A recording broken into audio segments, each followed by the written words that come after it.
नमस्ते. नोहाच्या काळातील जलप्रलयामुळे पेट्रोल मिळू लागले या व्हिडिओ मालिकेच्या पुढील भागामध्ये आपले मनापासून स्वागत. अजैविक प्रतिकृतीबद्दल पुढील उदाहरण स्वीडन येथील सिलिजन रिंग नावाचा तलाव, जो पृथ्वीच्या तळातील ग्रॅनाइट खडकाला उल्कापाताने तडे पाडल्यामुळे तयार झाला आहे. तेथून तेल काढताना काय अनुभव आला हे आपण पाहणार आहोत.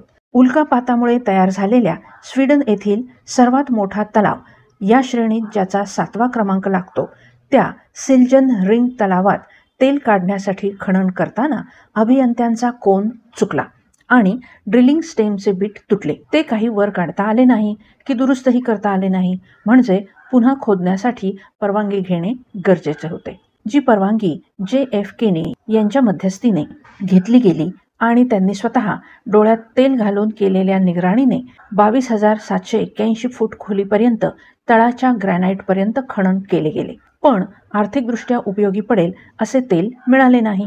मात्र डांबराच्या स्वरूपातील C8 ते C16 साखळीचे हायड्रोकार्बन्स मिळाले, म्हणजे अस्थिर वायू स्वरूपातील हायड्रोकार्बन्स उडून गेले होते. या तलावाला लागून असलेल्या चुनखडकातून जैविक तेल येथे आले असावे असे म्हणता येणार नाही, कारण फक्त 2 ते 5 भाग इरिडियम प्रति 1,00,000 करोड चुनखडकात येथे सापडते.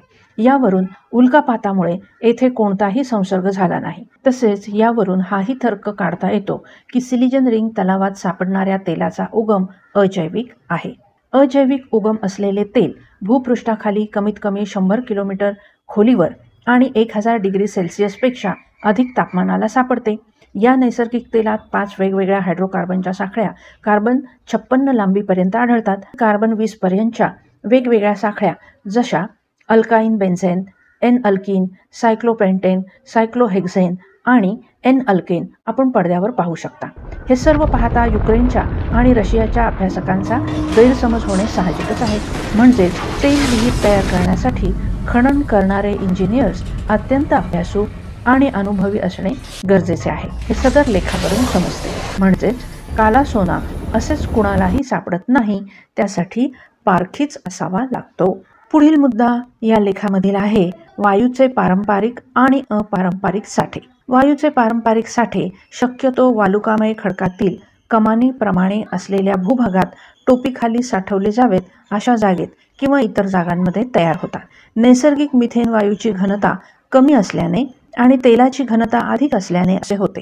मात्र दक्षिण टेक्सासमधील ईगल फोर्ड फॉर्मेशनमधील कोरड्या गॅसचा पट्टा मेक्सिको आखाताच्या तुलनेत कमी उंचीवर वायव्य दिशेस पसरलेला दिसतो. पडद्यावरील आकृत्या गॅस आणि तेलाची बरोबर एकमेकांच्या उलट रचना दाखवतात. ईगल फोर्डच्या आकृतीमध्ये आग्नेय दिशेला उतारा दिसतोय.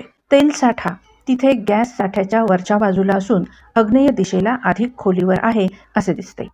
पडद्यावरील आकृतीमध्ये अपारंपरिक तेल आणि गॅसचे साठे साधारणपणे समुद्र सपाटीपासून 2000 ते 13,000 फूट खोलीवर दिसतात. हिरवे ठिपके म्हणजे साधारण 4000 फूट खोलीवर दिसणाऱ्या तेल विहिरी आहेत. लाल ठिपके साधारणतः 12,000 फूट खोलीवरील गॅस विहिरी दाखवतात, तर पिवळे ठिपके दोहोंच्या मध्ये काही प्रमाणात गॅस आणि तेलाचे अस्तित्व दाखवतात. बरं का मंडळी, तेथे तेलाला कमी उष्णता मिळाल्याने त्याचे विघटन कार्बन 5 ते कार्बन 20 लांबीच्या साखळीत झाले, तर अधिक खोलीवर केरोसिनला अधिक तापमान मिळाल्याने त्याचे विघटन लगेचच कार्बन 1 म्हणजे मिथेन या कोरड्या वायूत झाले. त्यामुळे तेल वरील बाजूस आणि वायू खालील बाजूस आहे. पारंपरिक आणि अपारंपरिक तेल आणि गॅसच्या साठ्यांच्या तुलनेत दुसरे उदाहरण म्हणजे ओक्लाहोमा येथील वुडफोर्ड 1 परिसर. आकृती क्रमांक 7 मध्ये पडद्यावर दिसत असल्याप्रमाणे ज्या खडकांच्या वाळू कणात खूप जागा आहे, जे खडक सच्छिद्र आहेत, ज्यामुळे त्यातील जागांमध्ये तेल सापडते, केवळ अशाच खडकांमधून तेल उत्खननाच्या प्रक्रियेत पहिली 150 वर्षे तेल काढले जात होते. गेल्या 15 वर्षांमध्ये अपारंपरिक साठ्यांमधूनही ते काढायला सुरुवात झाली. मंडळी, मला तर या माहितीवरून हेच आठवते की गरज शोधाची जननी आहे. या भागात येथेच थांबूयात. पुन्हा भेटूयात पुढील भागामध्ये. तोपर्यंत परमेश्वराचा आशीर्वाद तुम्हा प्रत्येकाबरोबर असो. आमेन. धन्यवाद.